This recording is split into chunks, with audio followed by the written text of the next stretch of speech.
Warahmatullahi wabarakatuh.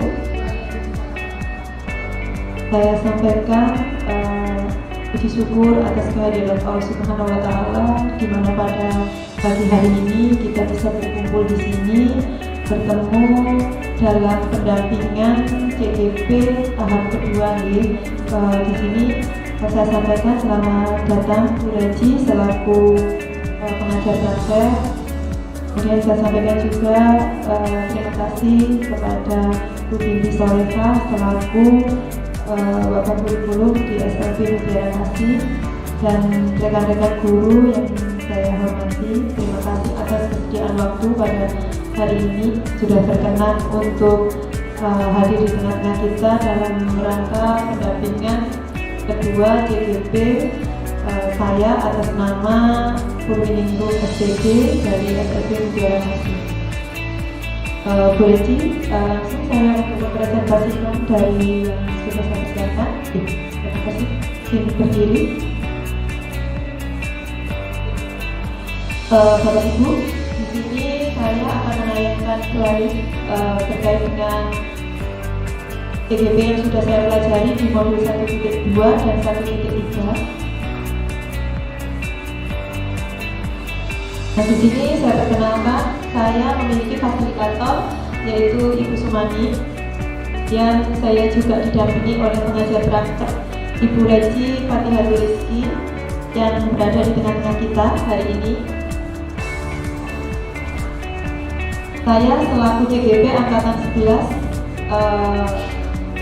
di kelas 273 dari Kabupaten Kediri. Di sini yang kita akan bahas adalah terkait dengan mendiskusikan cita-cita atau visi warga sekolah terhadap murid di masa yang akan datang. Harapan saya nanti dari diskusi ini kita sama-sama bisa merumuskan cita-cita atau impian murid kita nanti, visi kita itu seperti apa. Nah, visi ini tidak hanya sekedar impian, tapi merupakan representasi dari aspirasi yang menginspirasi kita untuk mencapai tujuan yang lebih besar. Dalam setiap perjalanan, visi adalah pemandu utama yang membimbing langkah kita. Ini melampaui apa yang tampak di hadapan mata, memotivasi kita untuk melihat potensi yang terpendam dan menggali kesempatan yang belum terwujud. Dalam setiap individu, organisasi, dan masyarakat, visi adalah api yang menyalakan semangat dan kemauan untuk berubah lebih baik, tentunya ke arah yang lebih positif. Nah, tujuan diskusi ini adalah untuk mendiskusikan visi dan prakarsa perubahan di sekolah kita nanti. Sebelum kita masuk ke diskusi, izinkan saya untuk membacakan prakarsa perubahan. Di sini saya kutip dari puisi yang ditulis oleh Bung Karno.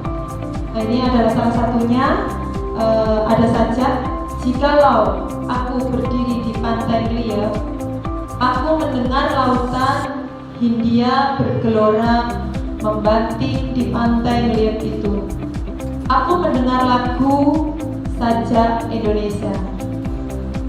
Jikalau aku melihat sawah-sawah yang menguning hijau, aku tidak melihat lagi batang-batang padi yang menguning hijau. Aku melihat Indonesia. Jikalau aku melihat gunung-gunung, Gunung Merapi, Gunung Semeru, Gunung Merbabu, Gunung Tangkuban Perahu, Gunung Kelebet, gunung yang lainnya, aku melihat Indonesia. Kiranya dari prakarsa perubahan ini bisa mewujudkan visi mencapai tujuan.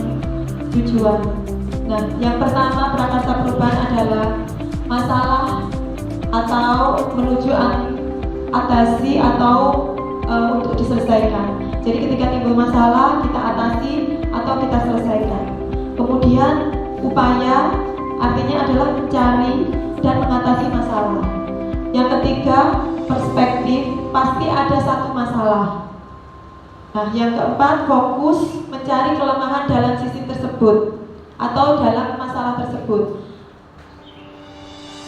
Batu sandungannya, kesulitannya apa, sehingga terjadi sebuah permasalahan.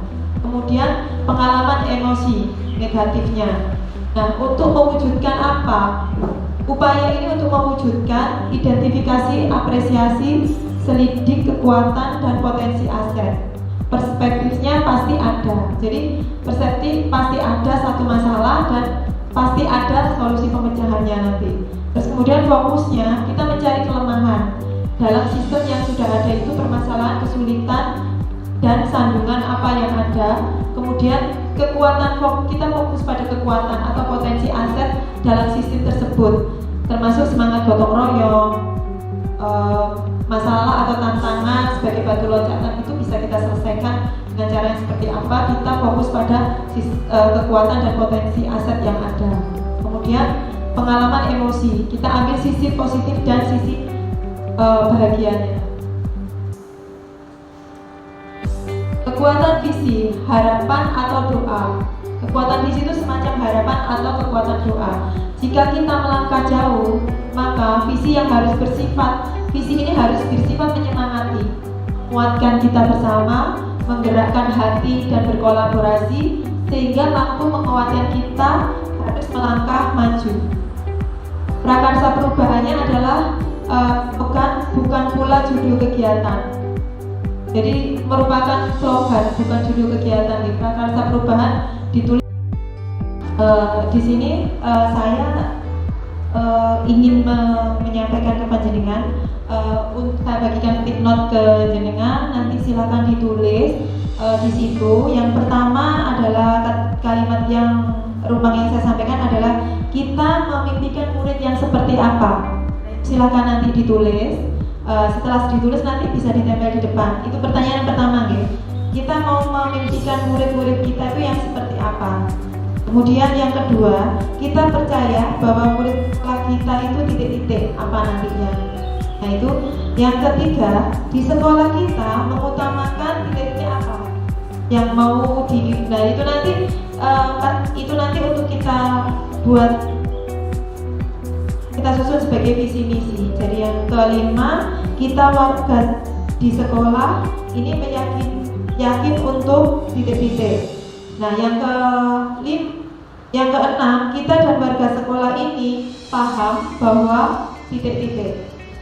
Nah dari 6 pertanyaan ini monggo dijawab. Kemudian nanti silakan ditempel di depan. Nah nanti kita coba untuk merangkai visi ini menjadi sebuah visi yang selaras. Ini nanti visi ini yang sudah kita bersama-sama kita rumuskan, nanti selaras enggak dengan visi sekolah kita.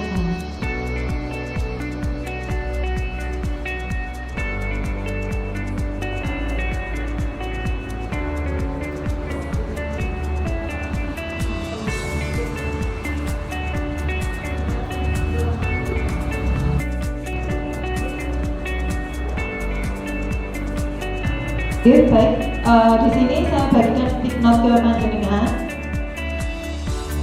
Nanti tugas panjenengan adalah menjawab pertanyaan dari 6 pertanyaan yang nanti akan saya sampaikan. Jadi nanti satu-satu dulu. Itu satu pertanyaan selesai, monggo dijawab dan masing-masing guru bisa menampilkan di papan tulis.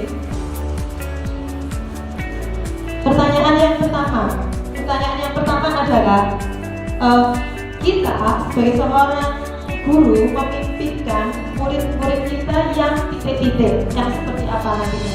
Monggo ditulis dan bisa langsung ditempel di depan.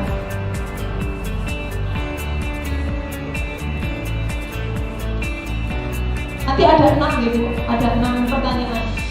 Satu dulu silakan ditempel di depan, nanti kita bersama-sama tuh.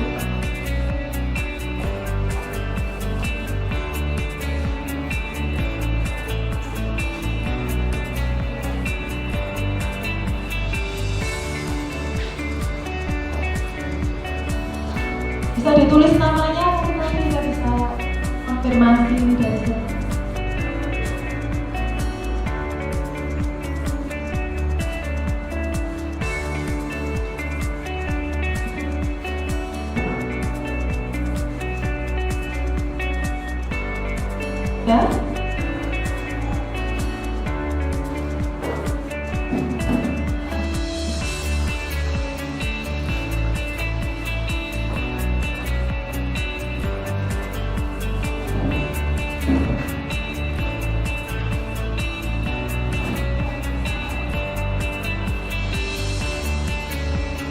Oke.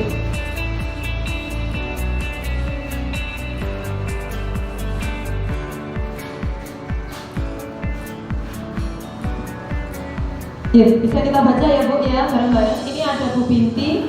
Bu Binti memimpikan murid-murid kita adalah murid-murid yang religius. Kemudian Bu Dewi. Bu Dewi memimpikan murid-murid di SLB Mutiara Kasih nanti menjadi murid-murid yang mandiri dan beriman. Kemudian Bu Tuti memimpikan kita mengajukan siswa terampil sesuai dengan ketunaannya. Oke. Kemudian yang bulan memimpikan murid-murid yang mandiri dan kreatif. Kemudian Bu Yuyun memimpikan harapannya adalah anak-anak bisa lebih mandiri. Rata-rata di sini lanjutkan memimpikan murid yang mandiri, terampil dan religius ya. Nah ini sudah ada ya, selaras ya sudah ya dengan visi dari Mutiara Kasih sudah ada ya. Oke, kemudian lanjut ke pertanyaan yang kedua. Kita percaya bahwa murid adalah titik-titik. Monggo, silakan ditulis nanti ditempel kembali di sini.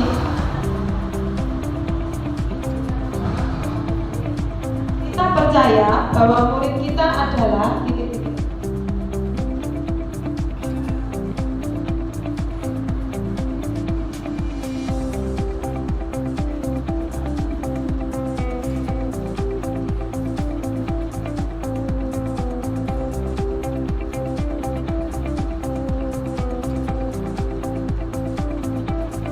Monggo.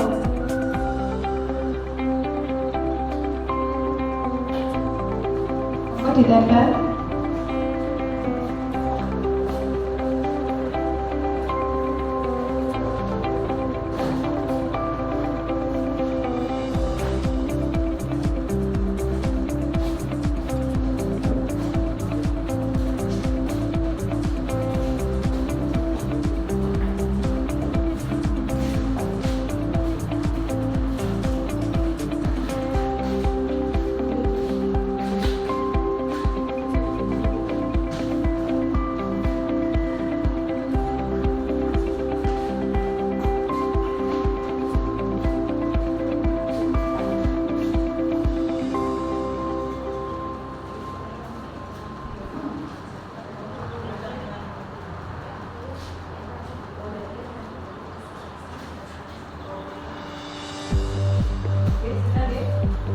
Oke, nah ini kita dapat tipnom dari Bu Binti. Bu Binti menilai anak-anak kita adalah anak-anak yang kreatif. Kemudian Bu Tuti menilai bahwa murid kita bisa melakukan kegiatan yang sesuai dengan anak normal, hampir sama dengan anak normal. Jadi tidak kalah ketinggalan gitu ya Bu ya. Terus murid-murid kita, murid-murid yang mandiri. Ini dari Bu Bulan. Kemudian dari Bu Dewi, murid yang luar biasa serta mampu berdiri sendiri. Ini maksudnya tujuannya adalah mandiri. Kemudian dari Bu Yuyun, murid yang bisa diandalkan dan penuh kemandirian. Oke, terima kasih. Untuk pertanyaan selanjutnya yang ketiga adalah di sekolah kita mengutamakan apa? Titik-titik. Silakan nanti bisa dituliskan juga di sini.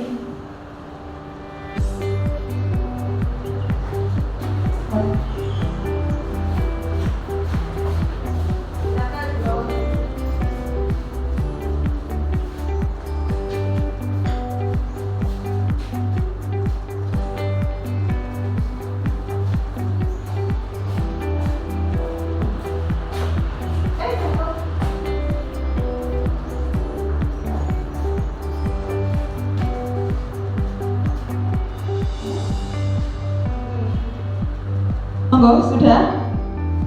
Kalau sudah nanti lanjut ke pertanyaan ke 4.